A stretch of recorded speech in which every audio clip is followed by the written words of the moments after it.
Ça fait pile 3 ans que j'ai créé Bonum. Et quand je regarde en arrière et que je repense à moi il y a 5 ans qui était cadre dans un grand groupe et à ma vie aujourd'hui, je suis tellement heureuse d'être là où je suis aujourd'hui. En fait, ce qui me plaît beaucoup, c'est d'avoir beaucoup d'agilité. Et en fait, le monde des PME, c'est un monde qui est assez agile, assez peu politique et où tu es directement dans le business. Et ce qui me plaît, c'est quand je prends une décision ou quand je décide d'une orientation, j'en vois les effets quasi immédiatement avec relativement peu de politique interne. Et c'est quelque chose que je trouve extrêmement appréciable. C'est curieux cette méfiance autour de l'investissement financier. Alors qu'investir est tout simplement incontournable pour construire le monde de demain, quelle que soit la manière dont on l'imagine. Et vous savez quoi ? Prendre conscience de cette réalité, c'est déjà apporter une première pierre à son édifice. Bonjour, je suis Aurore Perrin et mon objectif avec Just Focus, c'est de mettre en lumière le pont entre des investisseurs qui ont des idées, des projets, des convictions et leurs investissements qui sont un moyen de créer un futur qui leur ressemble. En proposant un nouveau rapport à l'argent, aussi exigeant sur sa performance que sur son sens, Just Focus est une invitation à passer à l'action. Bonjour à tous, je suis ravie de vous retrouver aujourd'hui pour un nouvel épisode et j'ai le plaisir de vous présenter mon invitée du jour, Déborah Berger. Avec elle, nous allons aborder un nouveau sujet que je trouve particulièrement intéressant et que nous n'avons jamais traité dans Just Focus, c'est celui de la reprise d'une PME avec un fonds de MBI. Je ne rentre pas dans le détail car Déborah le fera bien mieux que moi. Déborah, je suis vraiment ravie de t'accueillir sur Just Focus. Est-ce que tu peux commencer par te présenter, s'il te plaît ? Merci beaucoup Aurore, je suis ravie d'être parmi vous également. Écoute, donc moi, Déborah, je dirige le groupe Bonum, qui est un groupe que j'ai créé dans le cadre d'une reprise d'entreprise, donc on va en parler plus en détail par la suite. Et c'est un groupe de communication et marketing dédié au sujet d'engagement et d'impact.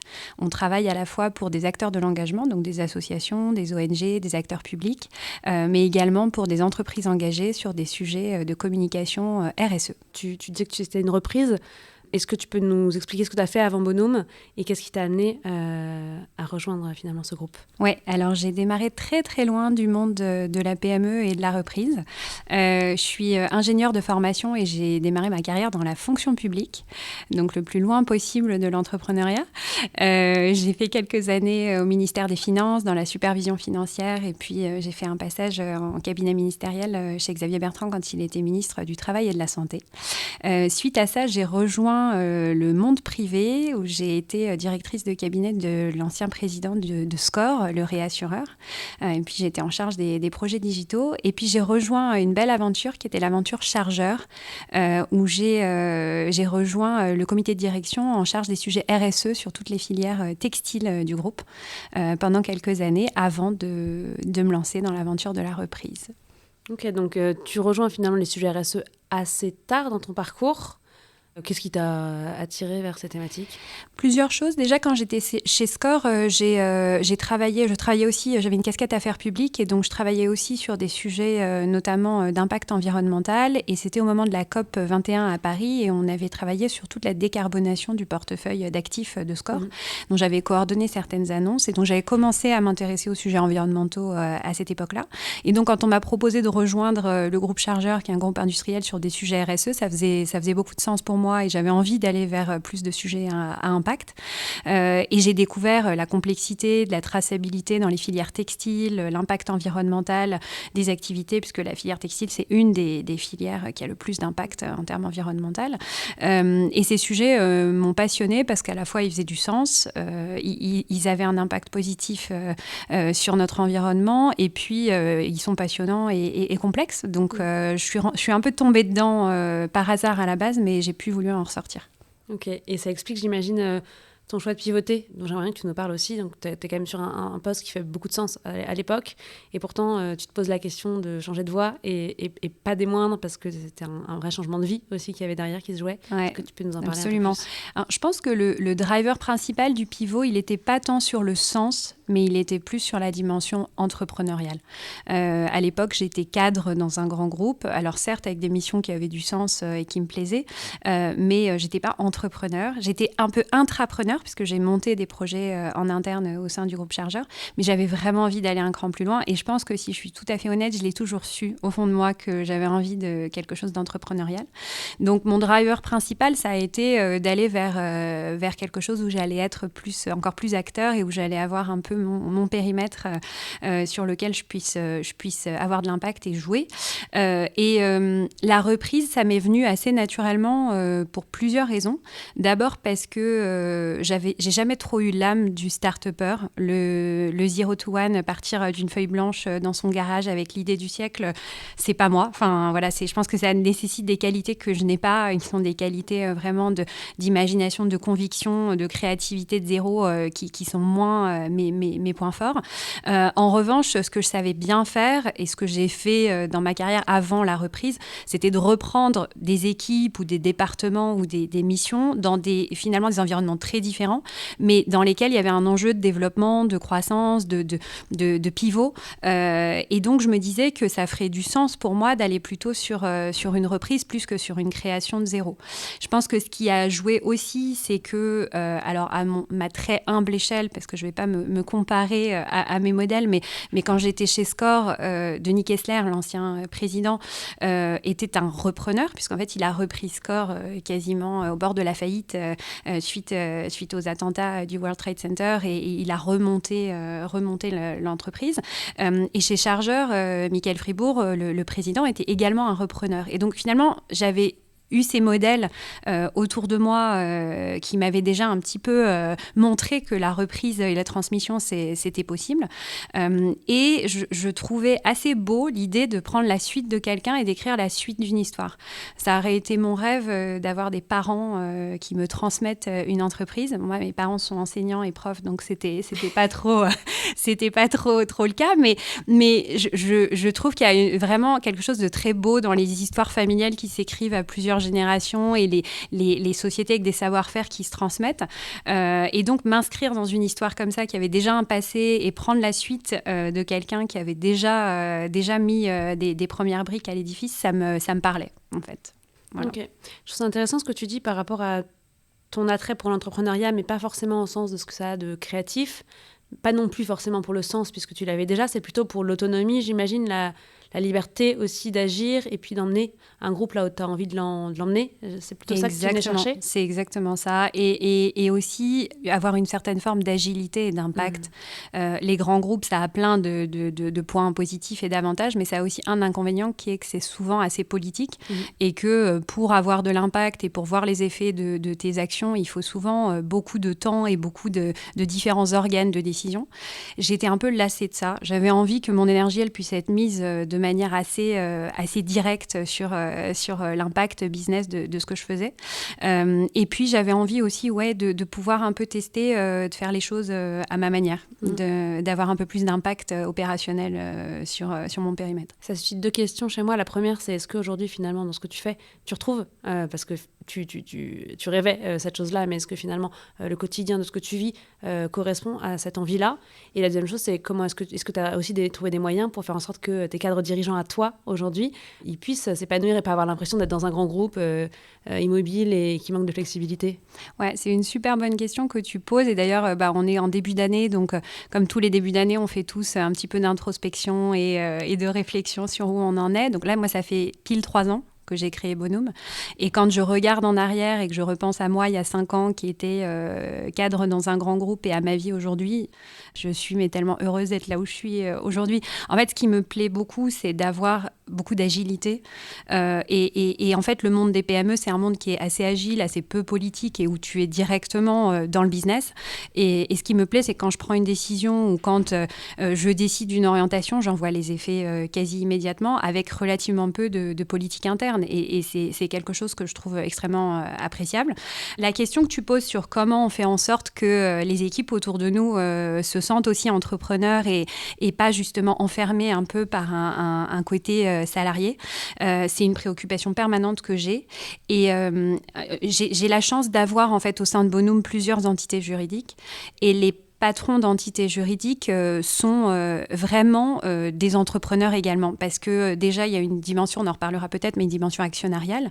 Ils sont actionnaires à la fois du groupe, mais aussi de leur entité juridique, ce qui permet de les avoir vraiment alignés aux deux niveaux. Et puis, ils ont un mindset tous très entrepreneurial et ils se comportent comme s'ils étaient les patrons de leur propre entité.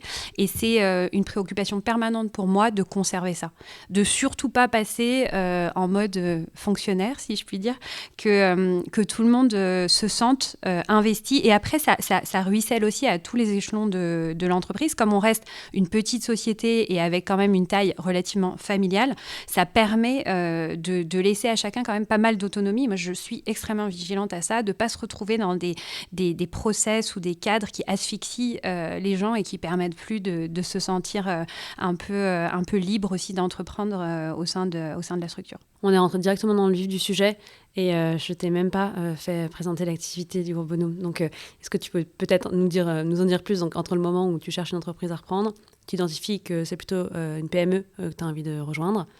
Quelle PME tu as choisi ? Comment tu l'as choisie ? Ouais, alors moi, ce qui s'est passé, c'est qu'à ce moment-là, donc je savais que je voulais reprendre, mais je suis vraiment partie de chez Chargeur avec une feuille de route qui était reprendre une PME. Une ligne, une page blanche, et je n'avais aucune idée de comment j'allais m'y prendre. C'était un peu fou d'ailleurs, mais donc j'ai commencé par me former. Je me suis formée au CRA, qui est une association, l'association des cédants et repreneurs d'affaires, qui est un peu l'association référente de la reprise en France, qui m'a permis de un peu mieux comprendre l'univers et puis les tenants et aboutissants de la reprise. Et j'ai compris que j'avais deux voies possibles. Soit je reprenais moi en actionnaire majoritaire une entreprise, mais j'avais très peu de capital, et donc j'allais forcément reprendre une société toute petite. Et ça revenait d'une certaine manière un peu à l'entrepreneuriat from scratch quasiment. Ouais, c'est ça. Je me retrouvais avec le 0 to 1 pour lequel je ne suis pas la plus, je pense, la mieux placée. Et l'autre option, c'était de pouvoir reprendre une structure un petit peu plus grande. Mais pour ça, j'avais besoin de financement. J'étais incapable de financer cette opération seule. Donc, assez spontanément, j'ai commencé à me tourner vers des fonds.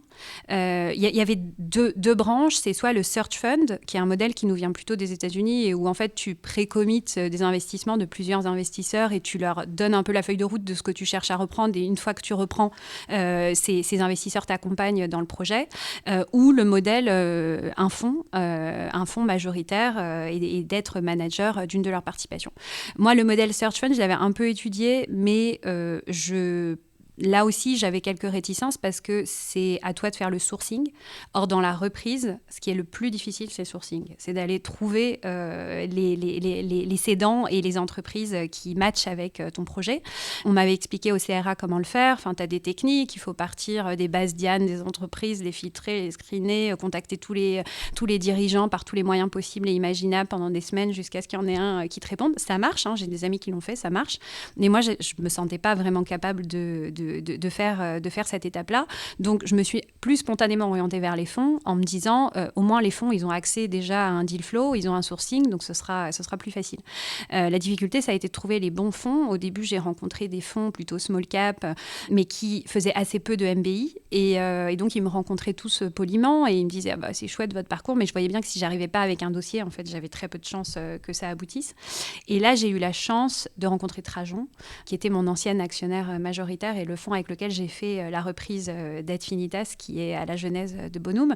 Et Trajan, je les ai connus par un ami à moi qui venait de reprendre une boîte avec eux quelques années auparavant. Et donc, j'ai fait leur connaissance. Et ensuite, je suis rentrée dans leur pool de repreneurs. Et c'est là qu'on a commencé à regarder des dossiers ensemble. Donc, c'est comme ça que le dossier Adfinitas est arrivé. Et donc, Adfinitas, à l'origine, c'était une agence de marketing relationnel dédiée au secteur associatif et non-profit qui est spécialisée dans l'utilisation du marketing direct à des fins de collecte de dons pour les associations et les ONG. Et c'était à l'époque un groupe franco-allemand avec, dans les deux pays, en France et en Allemagne, une agence de marketing et un call center dédié au fundraising non-profit. Et quand le dossier est arrivé chez Trajan, c'était un dossier intermédiaire, les fondateurs d'Adfinitas cherchaient à passer la main. C'était quoi le profil des fondateurs Alors, un couple. L'actionnaire majoritaire était un homme d'affaires néerlandais qui, lui, avait monté une entreprise dans les CRM et qui, progressivement, avait monté à Adfinitas, notamment à la demande de certains de ses clients associatifs. Et son épouse qui, elle, vient du monde de la vente par correspondance et du marketing direct. Et elle était actionnaire minoritaire, directrice opérationnelle. Et lui, il était non opérationnel. Et donc, c'était ce couple qui cherchait, eux, à céder le groupe Adfinitas. Et il n'y avait pas de successeur naturel en interne au sein de l'entreprise. Et ils ne voulaient pas céder à un grand acteur de la com traditionnelle parce qu'on était quand même sur un métier très particulier, avec une clientèle très particulière, puisque ce ne sont que des associations. Et donc, il fallait aussi pouvoir être sûr d'être garant de la préservation de la culture et des équipes. Et donc, ils sont partis plutôt sur l'idée de transmettre à une personne physique. Mais évidemment, il leur fallait une personne physique qui ait aussi le capital pour reprendre. Et c'est là où, quand on est arrivé, Trajan et moi, avec cette proposition en binôme, Trajan pour à la fois le financement, la structuration de l'opération, et moi pour reprendre la direction opérationnelle de l'entreprise, ça leur a plu parce qu'ils y ont vu une manière de pérenniser et d'aider l'entreprise à se développer tout en restant assez fidèles aux valeurs initiales qu'ils avaient mises en place 20 ans auparavant, puisque l'entreprise avait 20 ans quand je l'ai reprise. Toi, tu venais pas du marketing direct. Tu venais, donc tu avais un volet RSE qui pouvait légitimer le fait que tu t'intéresses au secteur associatif, mais c'est pas si évident que ça. Trajan, donc avec sa casquette fond, devait être plus rodé à défendre des dossiers face à des cédants. Tu saurais me dire, je ne sais pas qui était en face de vous pour reprendre, mais je serais curieuse de savoir, qu'est-ce que vous avez mis en place ensemble pour réussir à les convaincre, et puis peut-être, mais en miroir, c'est quoi aujourd'hui les pain points pour ce type de profil, des cédantes PME, pourquoi est-ce qu'ils se tournent vers des gens comme vous, et c'est quoi les enjeux aussi qu'il y a derrière ces opérations-là, en règle générale? Totalement. En fait, c'est drôle parce que à tel point que quand le dossier est arrivé chez Trajan et qu'un des fondateurs de Trajan est venu vers moi, il m'a dit « Déborah, on a pensé à toi pour ce dossier ». Au démarrage, je l'ai regardé, je lui ai dit « Écoute, je connais rien au marketing, je connais rien au secteur associatif. Je trouve ça passionnant et cette boîte a l'air extra, mais tu es sûre que je suis la bonne personne ?» Et il m'a dit « Ouais, nous, on pense que tu es la bonne personne ». Et c'est là où je trouve qu'ils sont très forts, c'est qu'en fait, ils ne s'attachent pas forcément à des compétences sectorielles très marquées. Alors, ça dépend un peu des secteurs. Sur des secteurs un peu plus industriels ou avec des savoir-faire un petit peu plus techniques, ça peut être le cas. Mais là, en l'occurrence, moi, j'étais passée par le secteur public, l'industrie de l'assurance, l'industrie textile. J'avais juste rien à voir avec le marketing. Mais ils ont vu au-delà de ça et ils sont assez convaincus que sur des PME d'une taille quand même relativement modeste, dès lors que tout le management intermédiaire et l'expertise restent au sein de l'entreprise, le dirigeant, il n'est pas obligé d'être un expert sectoriel. Et je pense que c'est là la force de leur modèle, c'est qu'ils choisissent plutôt des repreneurs qui ont une ambition, une envie de développer une vision un peu managériale, et ensuite ils se disent que ces repreneurs, ils vont se former au métier. Ça a été le pari qu'ils ont fait avec moi. C'était un vrai pari, et je reconnais qu'ils ont, franchement, c'est chouette qu'ils l'aient fait parce que c'est grâce à ça que je suis là aujourd'hui. Mais du coup, eux se sont dit que j'avais une certaine légitimité pour ce secteur. Et quand j'ai rencontré les fondateurs la première fois, je me suis présentée et ils étaient très neutres dans la première rencontre. Et je suis sortie du rendez-vous et je me suis dit, ils ont dû me trouver mais complètement ridicule parce que je connais absolument pas leur secteur. Et en fait, ils ont fait un feedback à la banque d'affaires qui intermédiait le dossier en disant « Ah oui, on a trouvé Déborah super ». Je pense que ce qu'ils sont allés chercher, eux, c'était pas de l'expertise sectorielle parce qu'ils n'étaient pas inquiets de l'expertise sectorielle parce qu'ils savaient qu'elle restait dans l'entreprise. Ce qu'ils sont allés chercher, c'est plus des valeurs et une vision. Et pour le coup, en termes de valeurs, on matchait hyper bien. Moi, j'avais déjà cette sensibilité au sujet impact. J'avais vraiment la vision de garder le groupe indépendant et de faire vraiment attention à notre clientèle qui est particulière. Et ça leur a plu. Et je pense que c'est comme ça qu'on s'est retrouvés à matcher. Face à nous, on avait à la fois des acquéreurs industriels du monde de la com et un autre fonds. Je crois également en MBI avec une manageuse. Et je crois que ce qui vraiment nous a permis de gagner, c'est le fit en termes de culture et de valeur. Et alors, du coup, ma deuxième partie, aujourd'hui, c'est un vrai enjeu de préserver ce tissu de PME. Est-ce qu'il y a des sujets spécifiques auxquels Trajan, et donc toi, dans ton cas aussi, vous pouviez apporter une réponse particulière? Oui, c'est vraiment une des choses sur lesquelles j'aimerais contribuer. Je trouve qu'on a un tissu de PME extraordinaire en France qui fait le gros de notre dynamisme économique. Et finalement, quand tu es en école, moi j'étais en école d'ingénieur, mais je pense que c'est un peu pareil en école de commerce. On te parle beaucoup des startups, on te parle beaucoup des grands groupes, on te parle du monde du conseil, de la finance, on te parle très peu de la PME. Et c'est dommage parce qu'en fait, le monde des PME, il est passionnant et il y a beaucoup de choses à y faire. Et là, dans les années qui viennent, il y a beaucoup de dirigeants fondateurs qui vont atteindre des classes d'âge autour de 60 ans et qui vont donc être dans une démarche de transmission. Et il y a besoin de repreneurs dans les années qui viennent. Donc ça a été aussi l'intelligence de Trajan, de se positionner sur ce modèle-là et de faire du MBI leur spécificité, la transmission et le MBI. Et je pense que c'est un positionnement très intelligent et utile à la société parce qu'on a besoin de pérenniser ces PME. Et en fait, une PME dont le dirigeant fondateur souhaite à la fois sortir capitalistiquement et opérationnellement, elle a quoi comme option ? Soit elle se vend à un grand groupe, mais elle perd son indépendance, soit elle se vend en général aux concurrents, mais c'est un peu dur d'aller te vendre aux concurrents contre qui tu as bataillé pendant 30 ans, soit, faute de repreneurs, elle finit par disparaître. Et c'est dommage. Donc je pense qu'il y a vraiment tout un tissu à reprendre. Et quand on regarde les stats, c'est aussi le monde des PME qui est le plus créateur d'emplois et créateur sur du long terme de croissance. Donc il y a vraiment quelque chose à faire. Et moi, je suis très heureuse de m'inscrire dans ce processus-là. Et je pense qu'effectivement, ce que fait Trajan a beaucoup de sens. Ça arrive assez souvent qu'on ait des investisseurs, notamment qui ont déjà peut-être eu une première expérience entrepreneuriale ou des postes à responsabilité avec Sapiens, qui se posent la question de la reprise. Il y a évidemment plein de questions qui vont derrière, on a adressé une partie. Un des points qu'on n'a pas adressé, c'est comment est-ce que toi aussi, tu arrives comme dirigeante, tu fais pour conquérir ta légitimité, notamment dans ce cadre de PME, où en fait c'est souvent quand même des entreprises qui peuvent être très incarnées par leurs fondateurs, qui ont passé, comme tu disais, 20, 25 ans, qui ont fondé l'entreprise. Comment tu arrives à mettre ta patte, à asseoir ta légitimité et à t'installer comme nouvelle dirigeante ? Ça, c'est vraiment la question. Et là-dessus, je dois dire que Trajan m'avait aussi très bien préparée. Je pense que la qualité numéro 1 qu'il faut avoir pour cette transmission, c'est l'humilité.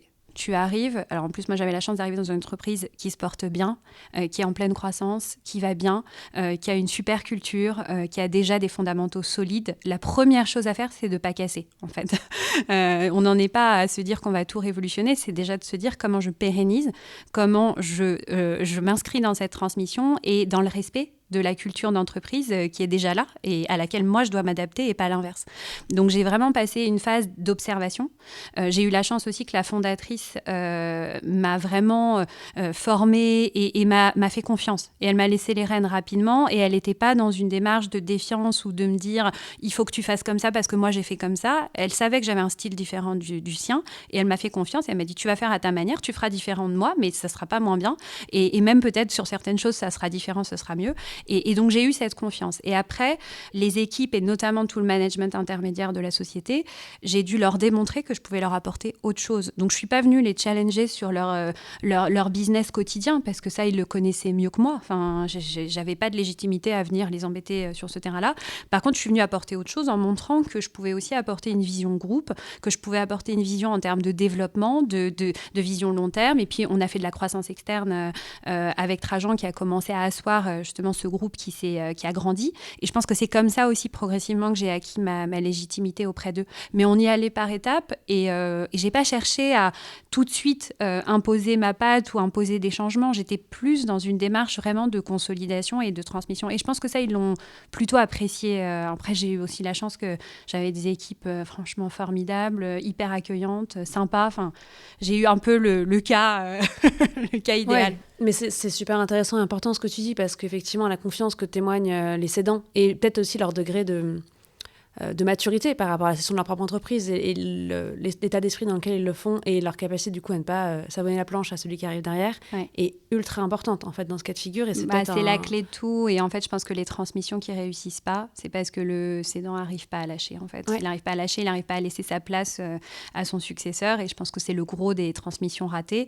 Après, la force aussi du modèle Trajan et le fait que Trajan était vraiment expert de la transmission, c'est qu'ils avaient eux en tête qu'il fallait que cette transmission elle se passe quand même même vite. Et donc, on avait d'ores et déjà mis en place un planning, entre guillemets, de transmission dès le closing. Et moi, j'avais les rênes opérationnelles dès le jour du closing. C'est-à-dire qu'en termes de pouvoir, de signature, etc., j'avais tout au closing. Et ça, c'est important parce que symboliquement, ça traduit le fait que dès le premier jour, on est déjà dans une démarche de transmission. Et en fait, j'ai vu trop de cas autour de moi, notamment d'amis qui ont essayé de reprendre, mais en direct, avec des fondateurs qui leur ont dit « Viens comme salarié, je vais te transmettre les rênes, tu vas voir, tu vas prendre la direction, etc. » Et puis 5 ans plus tard, il ne se passe toujours rien et ils sont toujours à attendre. Et en fait, le fait d'avoir... Je pense que je ne serais pas rentrée dans l'aventure sans être avec Trajan. C'était aussi le fait de savoir que j'avais un fonds qui prenait le contrôle et que je devenais, moi, la dirigeante opérationnelle au premier jour de l'aventure qui m'a rassurée. Ouais, et ça fait un tiers, en fait, le fonds, c'est hyper... Exactement. Et un tiers institutionnel. Enfin, c'est plus une histoire d'homme à homme, d'homme à femme. Exactement. Tu sors un peu... T'as une caution, en fait, exactement. extérieure, et tu peux pas la jouer, moins l'embrouiller, quoi. Exactement. C'est-à-dire le cédant peut pas dire au bout de 3 mois, en fait, j'ai changé d'avis, je cède plus, quoi. C'est pas possible. Donc, du coup, ça me protégeait de ça aussi, et ça a créé un écosystème qui était propice. Mais bon, j'ai aussi eu la chance que la fondatrice, elle a vraiment hyper bien joué le jeu. Ouais, ok. Tu l'as effleuré, ces enjeux de croissance, parce que vous avez une croissance qui est absolument fulgurante. Est-ce que tu peux simplement nous expliquer un petit peu ce qui s'est passé dans les 2-3 premières années de la reprise de Adfinitas? En fait, quand j'ai repris Adfinitas, on a créé Bonum, qui était la holding d'acquisition, mais qui avait vocation à devenir le nom du groupe, avec cette vision dès l'origine qu'au-delà du métier de la collecte de dons non-profit, on allait adjoindre d'autres métiers dans la communication et le marketing à impact. Moi, je trouvais en fait qu'il y avait peu de plateformes des métiers de la com et du marketing à impact et à engagement. Et donc, ça a été un peu ma vision initiale sur laquelle j'ai eu la chance que Trajan me soutienne dès le début. Donc, on avait dans notre feuille de route de faire évidemment de la croissance organique, de développer à la fois plus de clients, plus d'offres, etc., mais aussi de faire de la croissance externe. Et ce qui a expliqué aussi la croissance rapide sur les 3 premières années, c'est qu'on a eu une très belle croissance organique, mais qui était en ligne avec la croissance organique passée, qui est vraiment le fait des équipes opérationnelles qui étaient déjà sur leur lancée, et une croissance externe qui a été un peu plus vite que ce qu'on avait anticipé. Et je pense que là où on avait un vrai discours différenciant aussi vis-à-vis des patrons d'agences qui peuvent chercher à s'adosser à un moment de leur vie, c'est que Bonum, ça leur permet à la fois de rejoindre un acteur qui a le même objectif et la même culture, tout en s'adossant à un groupe. Et en fait, quand tu es patron d'une petite agence à impact, que tu as passé 20 ans à expliquer à tes équipes pourquoi tu voulais faire les choses différemment, tu n'as pas forcément envie de rejoindre un grand groupe de com traditionnel ou un grand acteur industriel.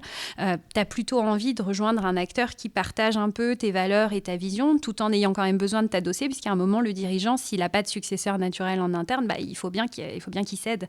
Et ce discours qu'on a pu tester assez vite, puisque j'ai eu la chance du coup d'aller me confronter assez vite à des directeurs d'agence pour leur proposer de nous rejoindre, et il a fait mouche assez tôt. Donc quand j'ai senti qu'il y avait ce répondant de la part du marché, j'ai été assez confiante dans notre capacité à aller faire du build-up, et c'est ce qui s'est matérialisé parce qu'on a eu la chance de faire 2 belles opérations en 2023 qui nous ont permis ensuite du coup d'aller un petit peu plus vite que ce qu'on avait prévu pour le premier tour. Ok, canon. J'introduis Souleymane Jangaladima, notre expert Sapiens, qui va reprendre le micro sur cette deuxième partie pour justement rentrer un peu plus dans le détail sur ces enjeux financiers et puis les évolutions, l'accompagnement des fonds et tout ça. Bonjour Souleymane. Bonjour Aurore, bonjour Déborah. Très intéressant de voir à quel point tu as accompagné la croissance de ce groupe. Moi, je vais prendre un peu l'angle de nos entrepreneurs un peu qui nous écoutent et qui ont des fois envie de rentrer un peu dans le détail, d'avoir des conseils, des tips sur ces activités. On sait que dans le cadre d'un build-up, souvent c'est la première opération, la première acquisition qui est un peu compliquée. Si tu pouvais un peu nous partager comment vous avez identifié la première cible, est-ce que vous en avez rencontré plein avant de trouver la première, et comment s'est fait effectivement la négo, tu as dit qu'il y avait quand même un terrain plutôt positif, et ensuite l'intégration des équipes, parce que la première aussi croissance externe a forcément des impacts RH, humains, et donc on est ravis de pouvoir les apprécier. Alors effectivement, le build-up, les acquisitions, c'était nouveau pour moi. Je viens pas du secteur M&A, donc c'était une nouvelle aventure. Bon, déjà j'avais la chance d'être accompagnée par un fonds comme actionnaire majoritaire, donc ça, les acquisitions, les fonds, ils maîtrisent bien. Donc évidemment, Trajan ont été extrêmement présents au niveau de ces premières acquisitions. Mais sur le sourcing, par contre, c'est vraiment nous, moi et mes équipes qui nous en sommes occupés.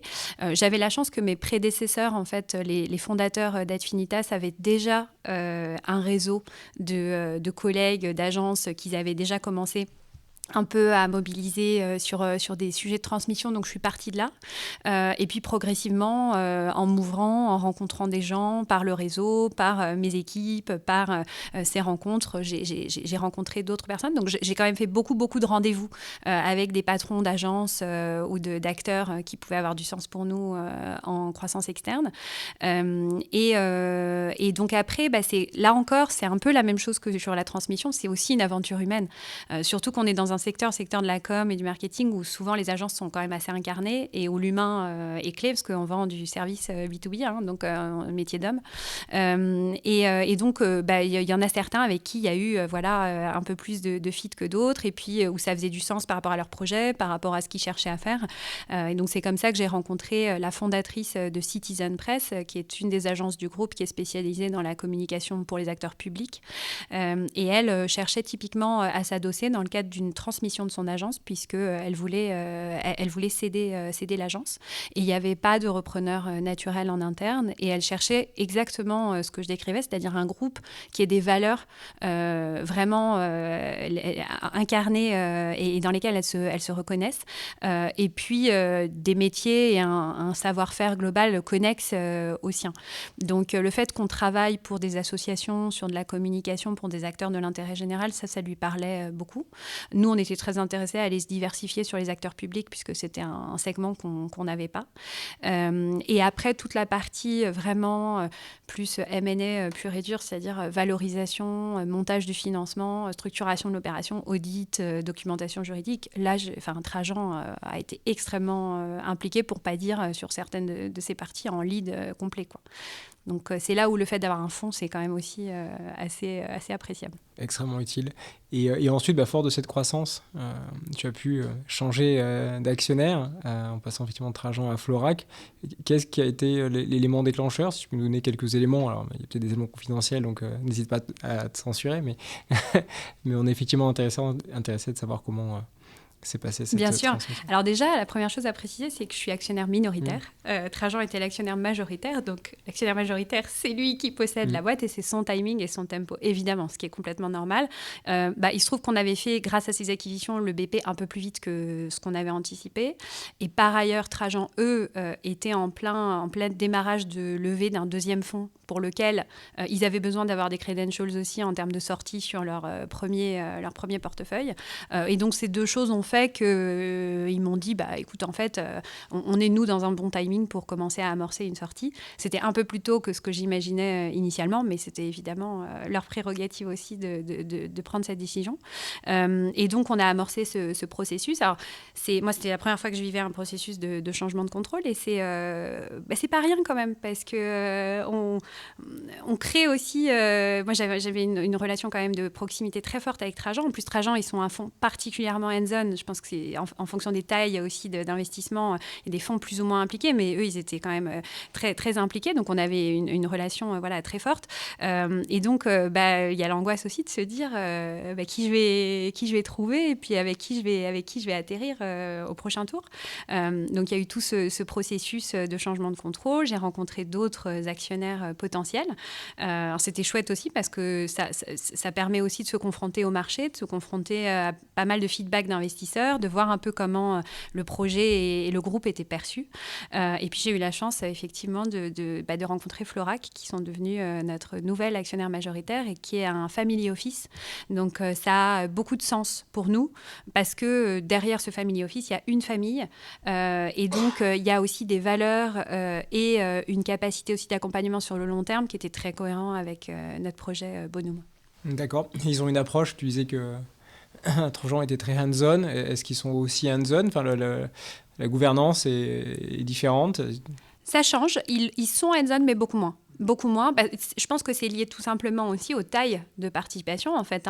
Quand je suis rentrée avec Trajan, on était sur une taille beaucoup plus petite. Ensuite, on a grandi, on a fait du build-up, le groupe s'est structuré. Et on est arrivé sur une autre catégorie de fonds, en fait. Et donc, forcément, quand on est sur une taille un petit peu différente, les fonds n'ont pas la même implication opérationnelle. Ils sont censés aussi reprendre des entreprises déjà plus structurées. Moi, j'ai recruté en plein process un directeur financier au niveau du groupe. J'en avais pas avant. Donc, il y a eu toute cette structuration. Et aujourd'hui, c'est vrai qu'on est aussi plus à même, au sein de Bonum, de réaliser un certain nombre de choses sur lesquelles Trajan m'aidait précédemment. Donc, c'est différent. C'est une relation qui est tout aussi riche et qui m'apporte aussi beaucoup, beaucoup de choses parce qu'il me challenge sur plein de choses sur lesquelles je n'étais pas forcément challengée avant, mais un peu moins hands-on, un peu moins impliqué que ne pouvait l'être Trajan. D'accord. Et après, si on rentre un peu dans le détail financier, sans forcément aller dans les chiffres, mais MBI, pour certains de nos auditeurs, management buy-in, c'est des fois un peu compliqué à comprendre. Est-ce que tu peux un peu nous expliquer comment s'est fait de la structuration en termes d'equity, en termes de dette, en termes aussi de gouvernance, puisque tu étais en plus accompagné d'un fonds? Absolument. Alors, le principe, c'est que donc, Trajan est un fonds de transmission, mais c'est un fonds de LBO, c'est-à-dire qu'il rachète des sociétés à la fois en mettant de l'equity, mais en mettant de la dette. Donc, il y avait un montage de dette. Nous, on avait une dette portée à la fois par la Caisse d'épargne Hauts-de-France et Arkea. Donc, on avait un pool bancaire qui nous a accompagnés dans cette première opération. Et Trajan a mis de l'equity. Moi, j'en ai mis aussi. Mais j'ai mis l'étendue de toutes mes économies, ce qui représentait pour moi beaucoup d'argent. Et d'ailleurs, j'avais plus 1 euro quand je suis rentrée dans Affinitas, mais au regard du deal, était complètement anecdotique.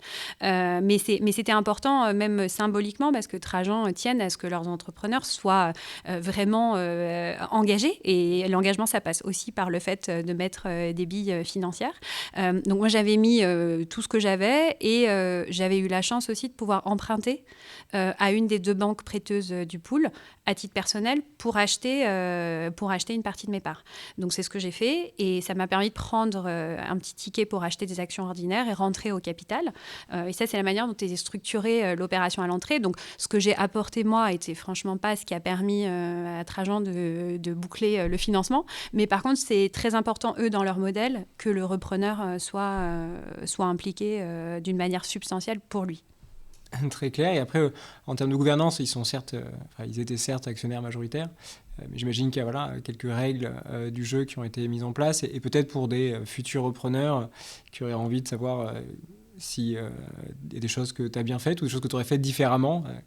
N'hésite pas à nous partager quelques tips. Ouais, alors déjà, la première chose, c'est que ça, c'est assez classique dans les cas de LBO, mais les fonds, ils mettent en place des outils de management package.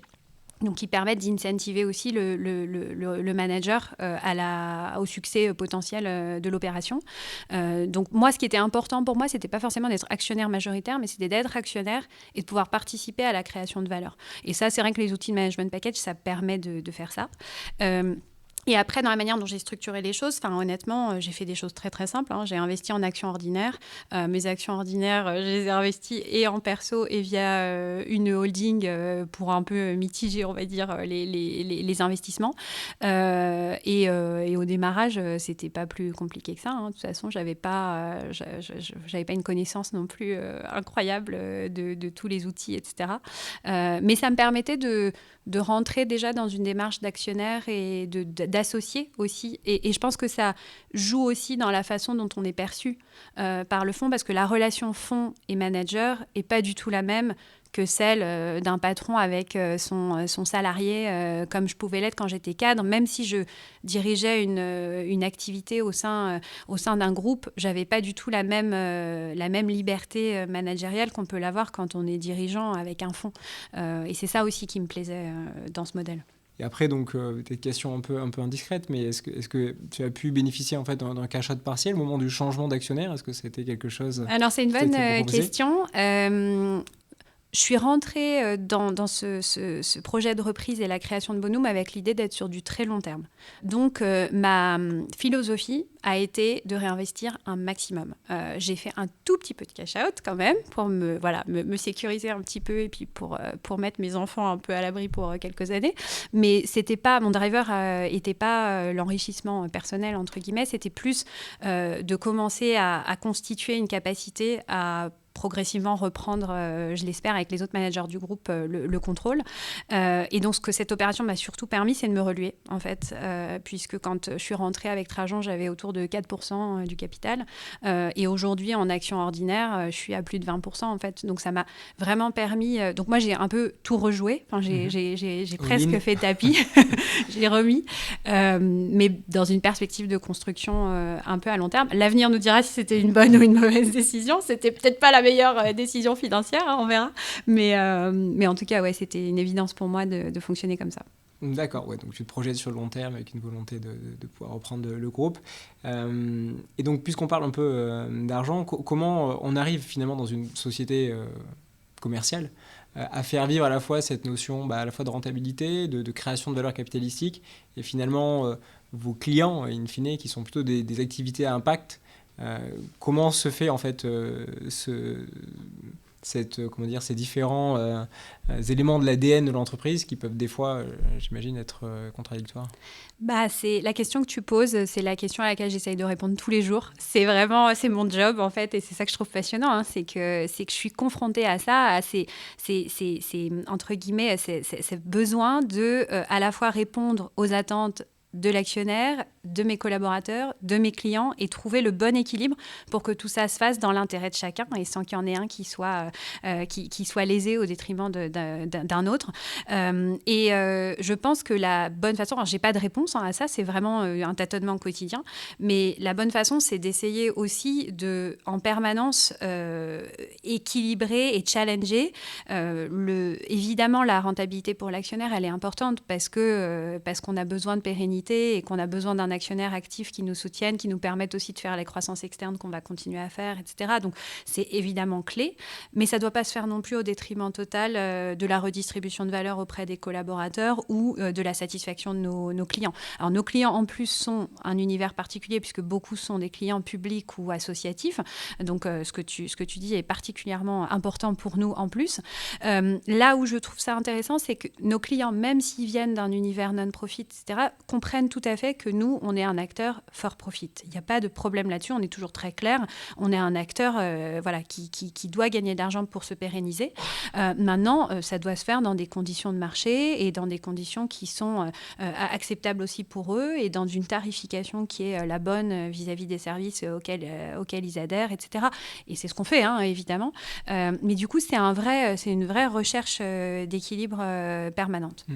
En tout cas, ton exemple est assez intéressant. Nous, on a chez Sapiens des clients qui sont plutôt des entrepreneurs qui viennent de connaître des moments de liquidité, qui ont envie de réinvestir. Certains ont envie de le faire, effectivement, une notion d'impact et s'interrogent toujours de savoir est-ce qu'on est capable de mêler ces valeurs et cette performance parce qu'ils ont envie de valoriser leur patrimoine pour eux, pour leur famille. Et alors nous, on peut le faire aussi avec des sujets plutôt d'actifs réels. On fait beaucoup de fonds d'infrastructure, de transition énergétique. On le fait aussi avec des fonds de private equity. Effectivement, ton exemple le démontre, comme quoi c'est en effet possible. Donc continuons à investir et bravo pour ce parcours. Merci beaucoup. Super, merci à tous les deux. Déborah, tu as choisi ton invité, comme toujours sur Just Focus, et tu as choisi de venir avec Michel Vasser. Bonjour Michel. Bonjour. Merci d'être avec nous aujourd'hui. Est-ce que Michel, tu peux te présenter? Et puis Déborah, tu nous diras juste après pourquoi est-ce que c'est Michel qui est là aujourd'hui? Michel Vasser, si je caractérisais ma vie professionnelle, peut-être je dirais que j'ai trois parties, trois grandes parties. La première, c'est j'ai débuté dans l'industrie et j'ai développé pendant une vingtaine d'années mon expertise, mon expérience dans le domaine industriel, à la fois dans les entreprises américaines et dans les entreprises françaises, en dirigeant des équipes nombreuses, jusqu'à 3-4 000 personnes. J'ai fait ça pendant 20 ans. J'ai appris énormément. À la fois dans le domaine du management, bien sûr, parce que on n'apprend pas, on ne devient pas manager de quelques milliers de personnes sur un plan international, multisite, sans travailler. et puis en même temps sur la transformation des entreprises. Le progrès continu, l'amélioration, les ruptures, le redressement. Voilà. Donc j'ai fait ça pendant une vingtaine d'années. Première partie. Deuxième partie, j'ai eu la chance de rentrer dans une entreprise qui s'appelle Diam, que j'ai reprise en 2007 avec un fonds d'investissement. Et c'était une entreprise en difficulté, française. Et aujourd'hui, c'est un leader mondial, 4000 personnes, 500 à 4000 personnes. L'entreprise est présente dans 28 pays, donc ça veut dire beaucoup d'ouverture, beaucoup de recrutement. Un développement d'entreprise extraordinaire. C'est une entreprise qui agit dans le domaine de l'installation de points de vente dans le domaine du luxe et de la cosmétique, dans les magasins pour les grandes marques de luxe et cosmétiques, je ne veux pas les citer.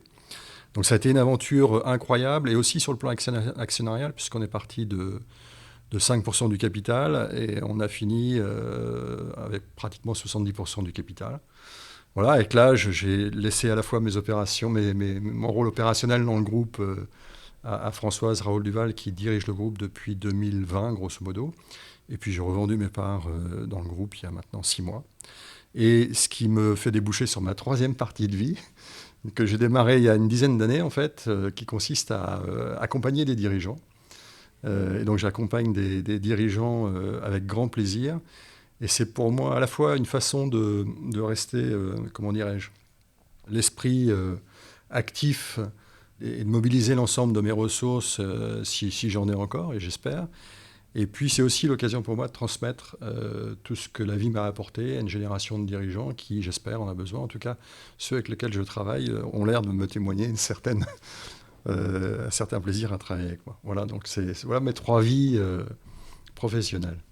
J'imagine du coup que Déborah fait plutôt partie de la troisième vie. Absolument.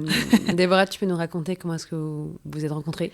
Mais j'ai eu la chance de rencontrer Michel au tout début de l'aventure Adfinitas Bonum, même avant la reprise, et qu'on me propose un accompagnement avec Michel dès le démarrage, et ça a été absolument déterminant en fait. Vraiment, ça m'a beaucoup aidée, parce que quand on est dirigeant de quelque structure que ce soit, d'ailleurs, on est un peu seul, hein, et il y a plein de choses qu'on peut pas toujours partager aussi, même avec ses équipes ou avec son entourage familial non plus. Et puis évidemment, c'était ma première expérience de repreneuse, donc j'avais aucune expérience de dirigeante d'entreprise. Quand tu dis on, c'est par l'intermédiaire de Trajan ? Oui, alors à la base, c'est Trajan qui nous a mis en relation, et c'est Trajan qui m'a proposé cet accompagnement en me le conseillant, et j'ai trouvé que c'était à la fois super d'avoir cette opportunité et une très bonne idée de me le proposer. Et donc, on a commencé à travailler ensemble avec Michel, et ça m'a apporté énormément. D'abord, vraiment une capacité de recul et de prise de conscience sur un certain nombre de décisions, de choix, d'orientation que j'avais à m'apporter. Et puis, ça m'a apporté aussi la vision de quelqu'un qui avait fait quelque chose à la fois d'exceptionnel, et puis sur la durée, et qui avait donc vraiment cette légitimité aussi dans la capacité à construire un groupe en partant de quasi zéro. Donc j'étais vraiment très preneuse d'avoir cet accompagnement, et c'est comme ça qu'on s'est rencontrés. Toi, Michel, tu n'accompagnes que des repreneurs d'entreprise, ou tu as aussi des entrepreneurs qui partent d'une feuille blanche, pour le coup, et qui créent... Non, dans la pratique, j'accompagne que des entreprises existantes qui sont matures, de toute taille. La plus petite, c'est peut-être 30-40 personnes, et la plus grosse, en ce moment, c'est 1500 personnes. J'accompagne en ce moment 12-13 dirigeants, de façon régulière. Et dans ton coaching, j'imagine que c'est vraiment du sur-mesure à chaque fois, ou est-ce que tu as des, je sais pas, 3 conseils que tu redonnes à chaque fois au tout début d'un coaching, par exemple, et qui sont vraiment applicables à tous les dirigeants que tu as pu accompagner ? Non, c'est sur mesure, c'est complètement confidentiel. Donc là, en l'occurrence, par exemple, avec Déborah, c'est complètement confidentiel vis-à-vis de Trajan.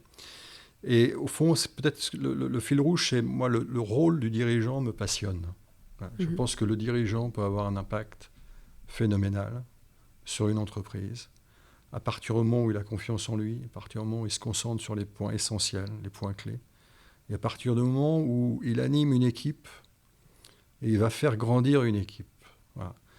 Et ça, c'est tout simple, ce que je viens de dire, mais en fait, on met du temps à le comprendre en tant que dirigeant parce que on se sent observé, on se sent redevable, on se sent coupable quand les résultats sont un peu moins bons. Voilà. Donc le travail que je fais avec les dirigeants, c'est essayer de les aider. C'est eux qui font le boulot. Hein. Déborah fait le boulot, moi je ne fais pas du tout. Et quand elle ferme la porte du bureau, moi je suis bien content parce qu'elle repart avec les soucis et les difficultés. Moi j'en ai aucune, c'est son sujet. Mais en la faisant réfléchir sur son impact, sur pourquoi elle fait ça, en posant un certain nombre de questions, je vais dans cette direction qui est une direction qui me passionne. Voilà, j'ai écrit un bouquin là-dessus, sur le rôle et l'impact du dirigeant à partir du moment où il se pose les bonnes questions. Que je recommande. Alors, dites-nous le titre du coup. Ça s'appelle « Diriger par les essentiels ». Ok. Vous trouverez ça en bonne librairie ou sur Amazon ou aux éditions Klog, K-L-O-G. Okay. Et au fond, c'est vraiment que du bon sens. Hein. Mais c'est des questions simples à se poser sur... voilà. Vous parliez tout à l'heure d'arriver dans l'entreprise, par exemple. Il y a beaucoup de dirigeants qui viennent avec un bagage qui est le bagage on va dire, qui correspond à la culture de l'entreprise ou des entreprises dans lesquelles ils étaient. Et ce temps d'observation de la culture, d'adaptation, de compréhension de la culture de l'entreprise dans laquelle j'arrive, c'est un élément majeur. Une culture, il faut en prendre soin. Il y a peut-être des choses à changer, mais il faut le faire consciemment. Donc il faut, par exemple, passer du temps pour bien comprendre la culture d'entreprise dans laquelle j'arrive avant de changer les choses. Voilà. Donc tout ça, c'est des choses, moi, qui m'intéressent beaucoup, qui me passionnent, que j'essaie de transmettre. Et tu penses qu'un changement de dirigeant peut permettre un changement de culture d'entreprise? C'est possible de changer la culture d'une entreprise? Oui, doucement, en étant conscient. Okay. En faisant pas de bêtises. C'est-à-dire, il faut d'abord, comme disait Déborah tout à l'heure, il faut d'abord s'adapter à la culture. Parce que quand on agit contre culture, c'est beaucoup plus difficile que quand on agit dans le sens de la culture. Mais ça sert à rien d'agir contre culture. On va ramer, on va avoir des difficultés. Donc il faut commencer par comprendre qu'est-ce qui anime les gens, qu'est-ce qui fait qu'ils viennent là, qu'est-ce qui fait qu'ils... Voilà. Donc non, je pense qu'un dirigeant peut avoir un impact phénoménal sur quelque entreprise que ce soit. Il y a beaucoup d'exemples d'entreprises qui changent radicalement en changeant de dirigeant. Voilà. Simplement, le chemin est parsemé de difficultés. Il faut prendre les choses une par une. Il faut avancer doucement. Moi, je préconise, en disant diriger par les essentiels, je préconise ce que je disais tout à l'heure. Pour moi, il y a toujours quelques points clés sur lesquels le dirigeant doit s'impliquer de façon durable, continue, solide. Et j'appelle ça les essentiels. Et c'est la priorité de son rôle. Tu peux les développer, ces points-là, ou pas? De tête Chez Diam, par exemple, à un moment donné, alors, il y a eu la phase de redressement, premièrement.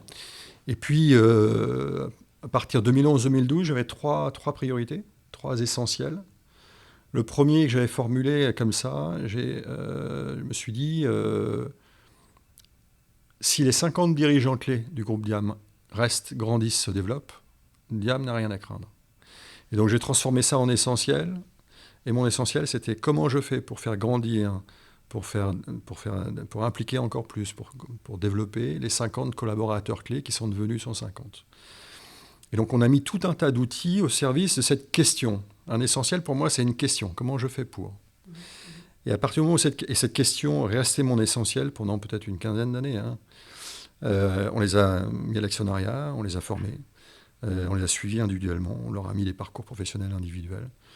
On a organisé des séminaires pour qu'ils communiquent entre eux, on a créé des réseaux entre eux. Voilà, on a déployé énormément d'outils progressivement, toujours pour répondre à cette question permanente. Et je pense que c'est ça le succès du groupe. C'est-à-dire qu'on est passé de 50 à 150 entrepreneurs ou intrapreneurs qui se sont appropriés la culture, l'envie, qui ont développé le groupe. Voilà. Ça a été ça le moteur principal. Donc sur cet essentiel-là, je pense que je ne me suis pas trompé.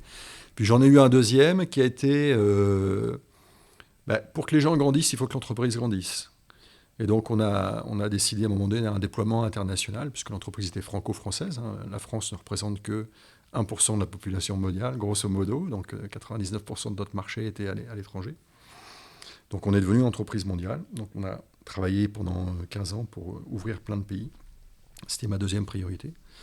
Et puis ma troisième priorité, ça a été Au fond, quelle gouvernance est-ce que je mets en place? Quelle gouvernance faut-il pour éviter de prendre de mauvaises décisions?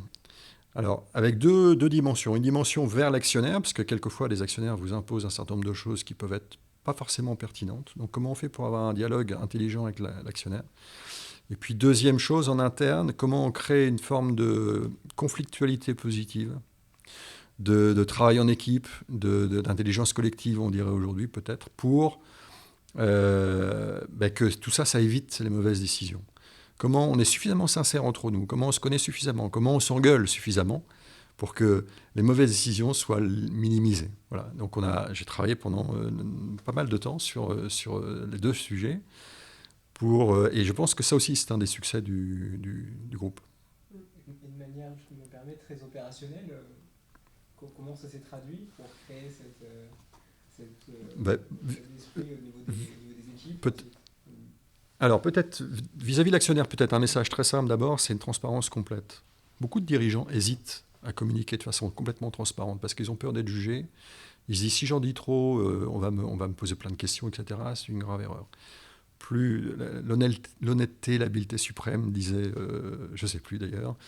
Voilà, donc je travaille avec les dirigeants beaucoup sur ça, sur leur mode de communication avec leurs actionnaires, pour répondre à côté actionnariat. Et côté interne, c'est, par exemple, grand 1, 90% de l'énergie client, assumée, dans mon métier. Hein. Ça veut dire que je me suis interdit tout séminaire, tout plan d'action, tous les trucs top-down là, qui consomment beaucoup d'énergie, par exemple. On a respecté ce 80% de notre énergie destinée aux clients. C'est la culture du risque. Quelqu'un qui, je peux prendre des exemples, mais quelqu'un qui foire un projet, quand vous mettez un magasin en route, quelquefois on est en retard, on a des pénalités, etc. Ça coûte un peu d'argent. Jamais j'ai passé plus d'une seconde. Tu m'as dit que tu t'étais planté sur tel truc, là, pas grave, ok, tu as appris en fait. Donc la notion d'entrepreneur interne, ça veut dire que l'échec n'est pas un sujet du tout. Sinon, les mecs vont pas recommencer si vous voulez planter. En revanche, comment on les observe, comment on les aide, comment on les fait réfléchir sur l'équipe qu'ils mettent en place pour attaquer un projet de manière à ce qu'ils mettent plus de chances de leur côté. C'est partie des sujets qui sont beaucoup de transversalité, beaucoup aussi des organisations un petit peu innovantes au sens où, tout à l'heure Déborah le disait aussi, chez Diam, le premier niveau hiérarchique, ce sont des DG, directeurs généraux, et le deuxième niveau hiérarchique, ce sont aussi des DG.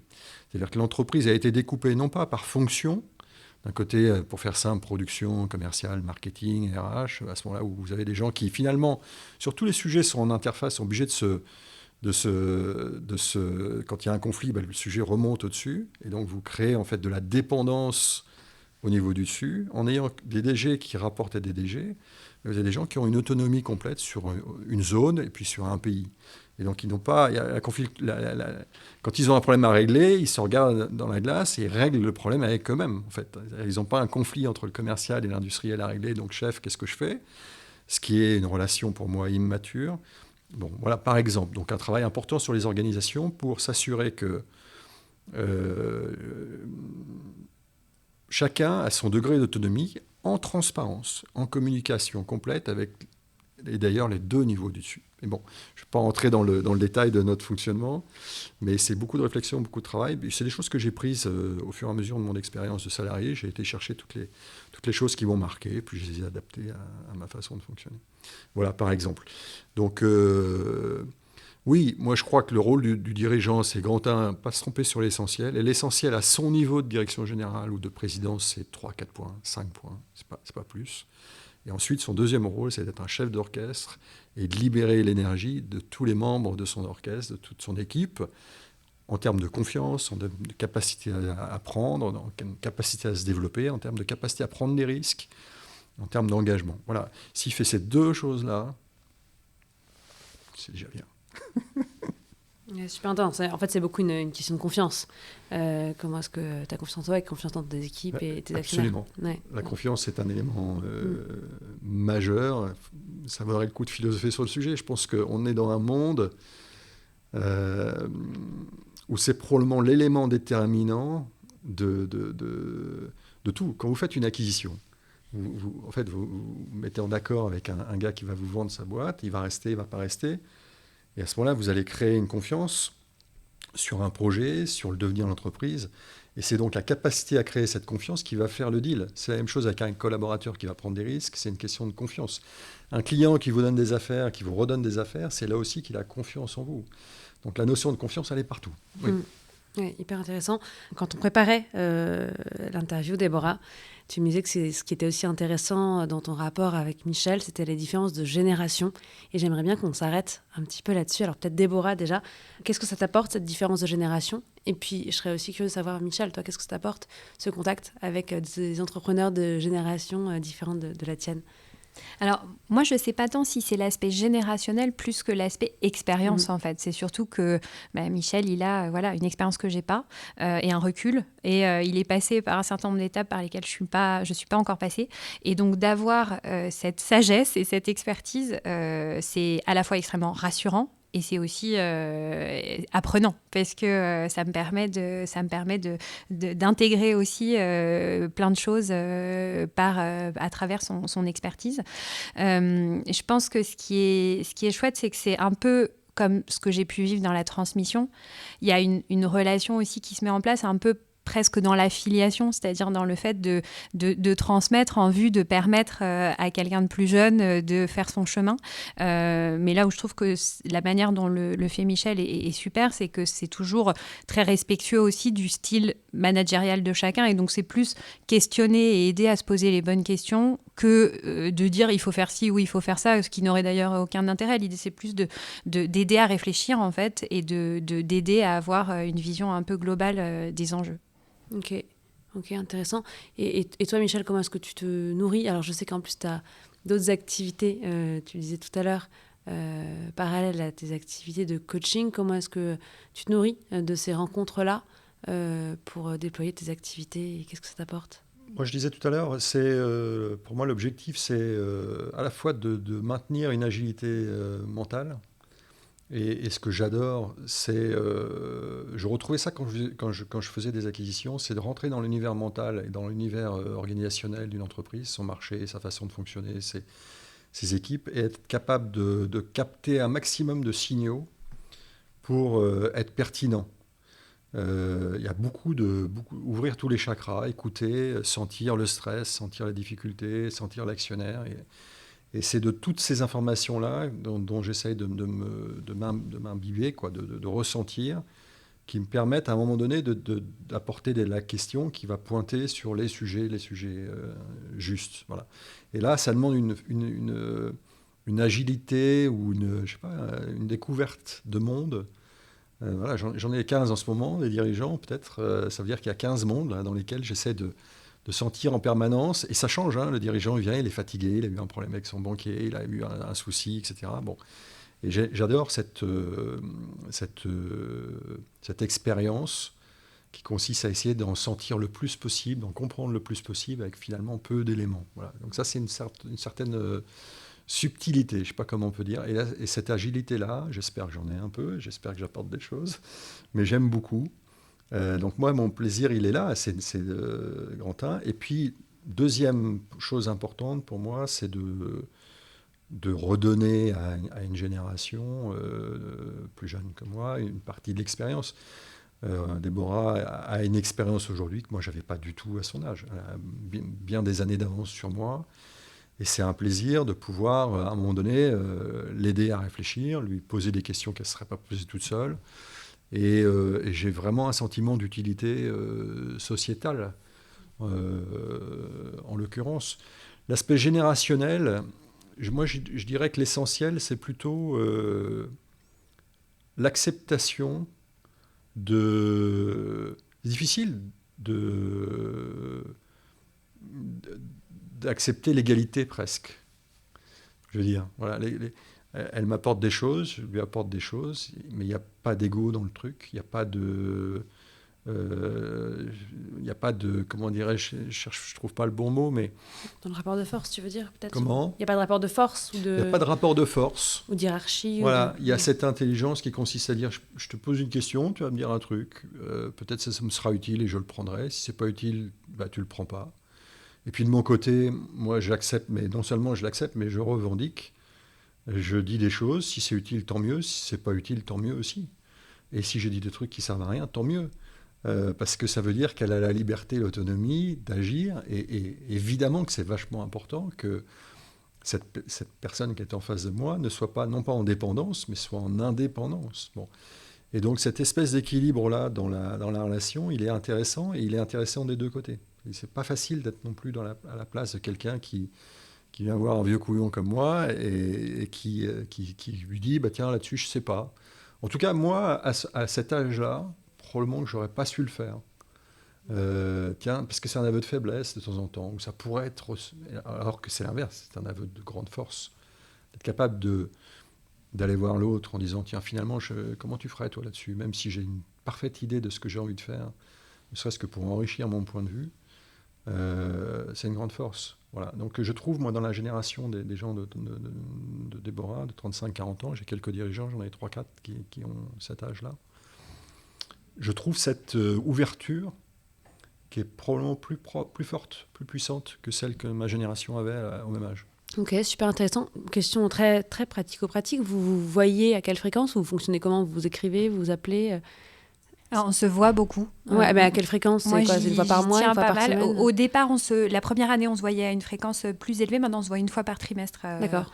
Et entre deux rendez-vous, on s'appelle, on peut faire une visio, un call. Mais je trouve que le présentiel est important aussi.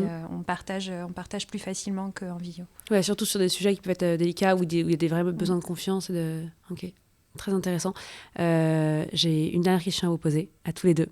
J'aime bien demander à chaque fois à mes invités de donner un conseil à notre audience.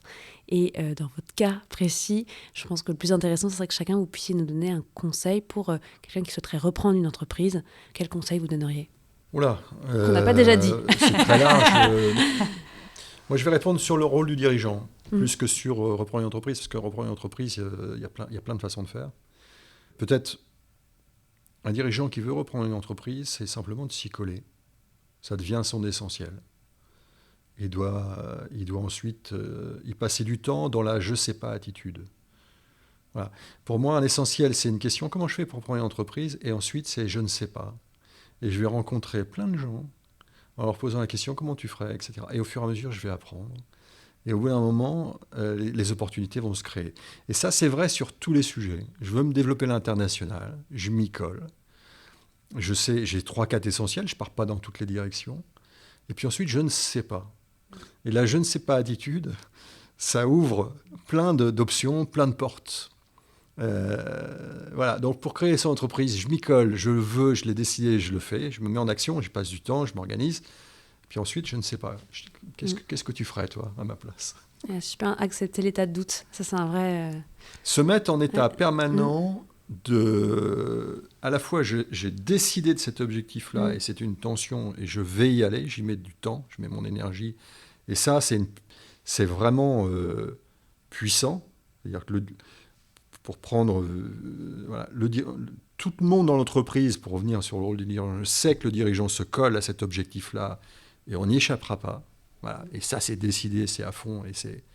Mais en même temps, il ne sait pas.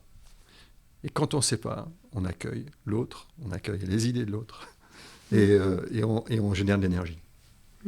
Celui qui dit « je sais » est tout seul. Et toi, Déborah? Ouais, je pense quelque chose qui est totalement dans la lignée de ce que vient de dire Michel, c'est que si on a vraiment comme projet de reprendre une entreprise, c'est un chemin qui peut être long, semé d'embûches. Et donc, déjà, la première chose, c'est de ne pas abandonner. Si on est persuadé que c'est ce qu'on veut faire, il y a plein de manières d'y arriver. Mais déjà, il faut commencer par avoir la ténacité et la capacité à tenir la route sur ce projet-là. Et ça peut durer 1 an, comme ça peut durer 2 ans ou 3 ans. Il y a des gens qui ont mis plusieurs années années à reprendre. Donc, il faut aussi adapter son projet de vie par rapport à cet objectif. Et ensuite, la deuxième chose, ça serait... le conseil qui, en tout cas, dans mon cas, a très bien fonctionné pour moi, c'est de ne pas rester nécessairement arc-bouté sur l'idée d'être l'actionnaire majoritaire. Après, ça peut être le projet de chacun, hein.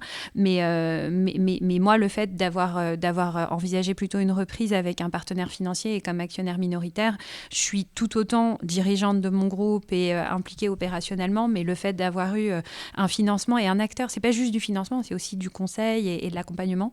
À mes côtés dès le début, c'est une décision que je regrette absolument pas.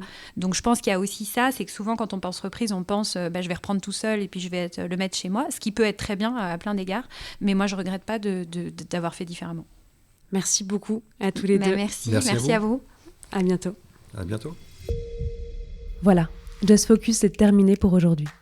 Un grand merci à Sapiens, premier family office digital qui a rendu possible sa réalisation. Si cet épisode vous a plu et que vous souhaitez le soutenir, il existe plusieurs manières de le faire. Parlez-en autour de vous et partagez-le largement sur les réseaux sociaux. Pensez à mettre un commentaire 5 étoiles sur Apple Podcast et bien sûr, abonnez-vous pour ne pas manquer les prochains épisodes. Alors la semaine prochaine, j'ai décidé d'aller encore plus loin avec la thématique de la reprise d'entreprise et c'est pour ça que j'ai choisi de faire intervenir Tanguy Tozina, qui est un des fondateurs du fonds Trajan et qui prendra la parole sous un autre format qui s'appelle le format Focus Fonds, que vous avez peut-être déjà vu. C'est un format qui est reconnaissable avec ses vignettes jaunes. Il dure qu'une 30aine de minutes, parfois un peu plus, mais c'est en une seule fois, et pas en 3 ou 4 comme on le fait sur Just Focus.